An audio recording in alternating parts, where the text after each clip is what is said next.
تو کیا قرآن پورا ایک ساتھ نازل ہوا؟ نہیں. آج کی رات شب قدر میں قرآن نازل ہوا تو کہاں نازل ہوا؟ شب برات میں آسمان دنیا پر، وہاں سے لوح محفوظ پر. پھر شب قدر میں فیصلہ ہوا کہ وہی کا نزول ہوگا، وہی کا نزول ہوگا. تو 23 سال کے عرصے میں کتنے؟ قرآن مکمل ہونے میں 23 سال لگے. مکے میں بھی نازل ہوا، مدینے میں بھی نازل ہوا. کبھی ایک آیت، کبھی ایک رکوع، کبھی ایک سورہ، کبھی 3 آیت، کبھی 6 آیتیں، کبھی 12 آیتیں. جیسی جیسی ضرورت پڑی ویسے ویسے نازل ہوا. اور 23 سال کا عرصہ لگا، 23 سال کا عرصہ لگا مکمل قرآن نازل ہونے میں.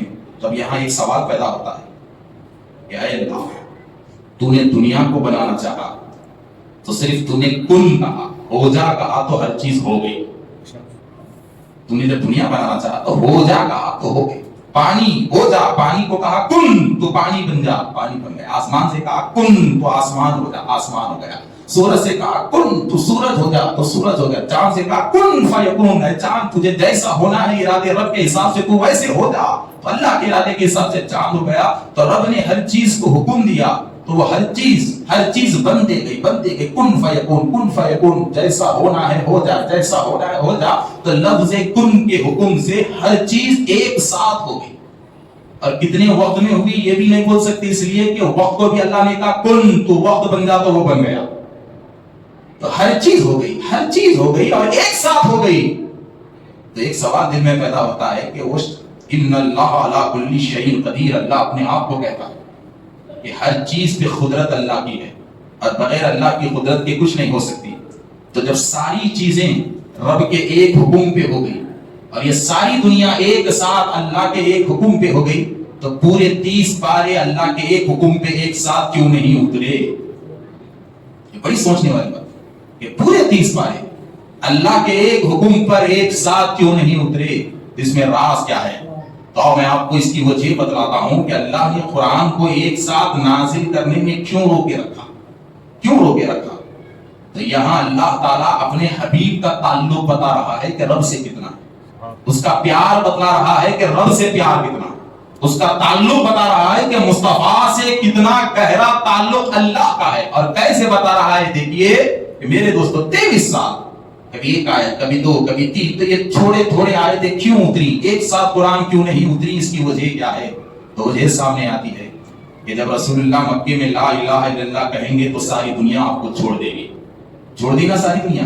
کسی نے پتھر مارا، کسی نے کانٹے بچھائے، کسی نے گلے میں پھانسی کا پھندا ڈالا، کسی نے اونٹ کی غلطت ڈالی، کسی نے سوشل بائیکاٹ کر دیا. خاندان دور ہو گیا، گھر دور ہو گیا، اپنے دور ہو گئے، بچپن کے ساتھی دور ہو گئے. بڑی محنتوں اور مشقتوں سے رسول اکرم صلی اللہ علیہ وسلم مکے میں زندگی گزارتے رہے. تو اللہ تعالیٰ نے قرآن کو روکے رکھا ایک ساتھ نازل کرنے کے لیے، اس لیے کہ اللہ کو معلوم تھا کہ رسول اللہ کی زندگی میں کبھی نہ کبھی ایک ایسا لمحہ آئے گا کہ نبی کے دل کو ٹھیس پہنچے گی اور منانے والا کوئی نہیں رہے گا. رسول اللہ کے دل کو ٹھیس پہنچے گی اور منانے والا کوئی نہیں رہے گا، اور مصطفیٰ اکیلے ہو جائیں گے اور اپنے آپ کو اکیلا تسلیم کریں گے. تو جب نبی کے دل کو تکلیف ہوگی تو ایک ایک آیت کو اتار کر رب رسول اللہ کے دل کی تکلیف کو دور کرتا چلا گیا. آیتوں کو اتارتا گیا، آیتوں کو اتارتا گیا اور رسول اللہ کی تکلیف کو دور کرتا گیا. کبھی غم ہوا تو آیت اتری، کبھی غم ہوا تو آیت اتری، کبھی کسی نے تانا دیا تو آیت اتری. اور کیسے اترتی تھی دیکھیے، کیسے اترتی تھی آیتیں. ذرا دیکھیے میرے دوستو، ذرا دیکھیے. یا میرا خطاب ٹرن ہو رہا ہے، کیسے ٹرن ہو رہا ہے دیکھیے اب کیسی آیت اترتی تھی. رسول اکرم صلی اللہ علیہ وسلم کے اللہ نے 2 مرد بچے دی، بچپن میں ان کا انتقال ہوا. تو آپ کے بیٹے حضرت قاسم کا جب انتقال ہوا تو مرد اولاد آپ کی ختم ہو گئی. اب نسب کس سے چلتا؟ مرد اولاد سے نا، مرد اولاد سے ہی خاندان چلتا ہے، مرد اولاد سے ہی نسب چلتا ہے. تو رسول اکرم صلی اللہ علیہ وسلم جب اپنے بیٹے کی تدفین کر کے واپس آ رہے تھے تو کفار بیٹھ کر مذاق اڑا رہے تھے کہ دیکھو یہ کیسی باتیں کرتے ہیں، اسلام کو آگے بڑھانے کی یہ باتیں کرتے ہیں، لوگوں کو پھیلانے کی باتیں کرتے ہیں، مگر پتہ نہیں ان کے بعد ان کے اسلام کا کیا ہوگا، ان کے بعد ان کے مذہب کا کیا ہوگا. یہ تو بے اولاد ہو گئے، یہ تو بے اولاد ہو گئے. اور رسول اکرم صلی اللہ علیہ وسلم کو بے اولاد ہونے کا تانا دیا گیا، ابتر ہونے کا تانا دیا گیا. حالانکہ رسول اللہ کو بیٹیاں تھیں مگر مرد اولاد نہیں تھی. ایک بیٹے کا بچپن میں انتقال اور ایک کا بچپن میں انتقال, دوسرے کی تدفین کر کے آ رہے ہیں تو کافروں نے مذاق اڑایا, تانا دیا کہ آپ تو بے اولاد ہو گئے, آپ تو ابتر ہو گئے, آپ کا مذہب تو آپ ہی تک رکے گا, اب آپ کا کوئی جانشین نہیں ہے تو آپ کا دین کون پھیلائے گا. تو ابتر کا تانا رسول اللہ کو دیا گیا.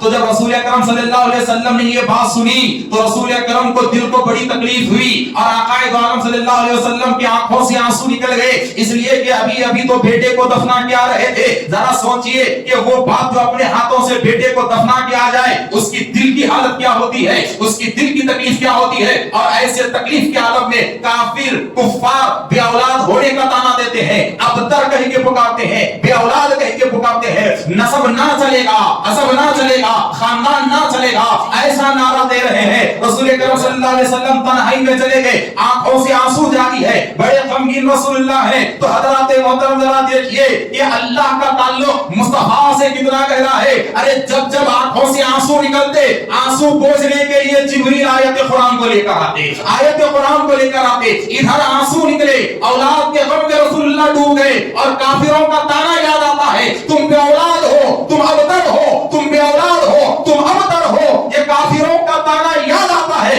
رسول اللہ کے آنکھوں سے آنسو نکلتے ہیں اور ادھر دریا رحمت جوش میں آتا ہے اور پروردگار جبریل سے کہتے ہیں کہ اے جبریل فوری مصطفیٰ کے گھر میں جاؤ, دیکھو میرا حبیب, میرا پیارا حبیب اولاد کے غم میں اپنے آنکھوں سے آنسو بہا رہا ہے. ارے یہ کافروں نے, ان کم وقتوں نے میرے نبی کو بے اولاد کہا, میرے حبیب کو ابتر کہا, اور ابتر کا یہ تانا رسول اللہ کے دل میں اتنا لگا کہ آقا غم میں ڈوبے, آنسو بہا رہے ہیں. رب نے جبریل سے کہا کہ جبریل جاؤ مصطفیٰ کے آنسو پہنچاؤ. تو کہا کہ اللہ کیسے پہنچوں؟ تو کہا جاؤ میرے نبی سے کہو کہ اے نبی کون کہتا ہے آپ کا نسب نہیں چلے گا, اے مصطفیٰ کون کہتا ہے آپ کا خاندان نہیں چلے گا.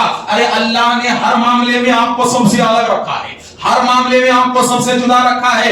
اس نے آپ کو ابتر کہا, اس نے آپ کو بے اولاد کہا, ان کافروں نے کہا کہ آپ کا خاندان نہیں چلے گا. تو جبریل جاؤ میرے حبیب کو سنا دو خوشخبری. کیا خوشخبری؟ تو جبریل آیت لے کر آئے, کہا کہ یا رسول اللہ آنسوؤں کو پوچھئے, ایک خوشخبری لایا ہوں. کہا کیا؟ تو رب کہتا ہے انا اعطیناک الکوثر فصل لربک وانحر ان شانئک هو الابتر. مانے کیا ہوئے؟ اللہ مصطفیٰ کو کتنی محبت سے سمجھا رہا ہے. دیکھیے میں مفہوم سمجھاتا ہوں, انا اعطیناک الکوثر. ارے اے حبیب ان لوگوں کے تانوں کو چھوڑیے, ان لوگوں کے بیکار باتوں کو چھوڑیے, ان لوگوں کے فضول باتوں کو چھوڑیے. ارے آپ اپنے مقام کو دیکھیے, اپنے مرتبے کو دیکھیے. انا اعطیناک الکوثر, اے مصطفیٰ ہم خدا ہیں, ہم آپ کو چاہتے ہیں. اعطیناک الکوثر, اے حبیب ہم نے آپ کو خیر کثیر عطا کیا ہے, ختم نہ ہونے والی دولت ہم نے عطا کیا ہے. ہم نے آپ کو کوثر عطا کیا ہے, لازوال نعمت ہم نے عطا کیا ہے, ختم نہ ہونے والی نعمت عطا کیا ہے, قیامت تک چلنے والی نعمت کوثر کی شکل میں ہم نے آپ کو عطا کیا ہے.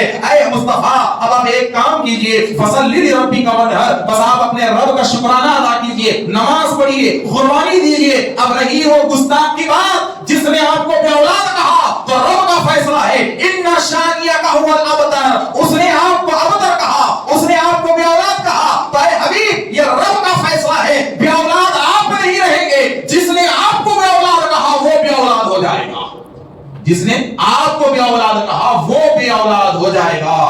اب ذرا دیکھیے میرے دوستو, یہ سورہ کوثر کب نازل ہوئی؟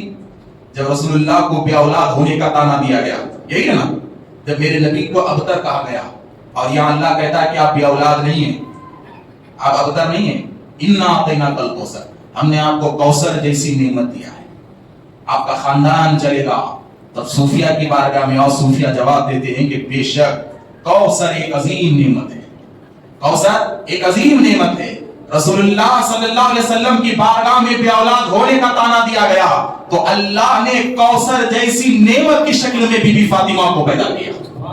کوثر جیسی نعمت کی شکل میں بی بی فاطمہ کو پیدا کیا. اور ادھر رسول اللہ نے کہا کہ اے دنیا والوں یاد رکھو, ہر ایک کا خاندان اس کی مرد اولاد سے چلتا ہے, مگر میرا خاندان میری بیٹی فاطمہ سے چلے گا. میرا خاندان میری بیٹی فاطمہ سے چلے گا.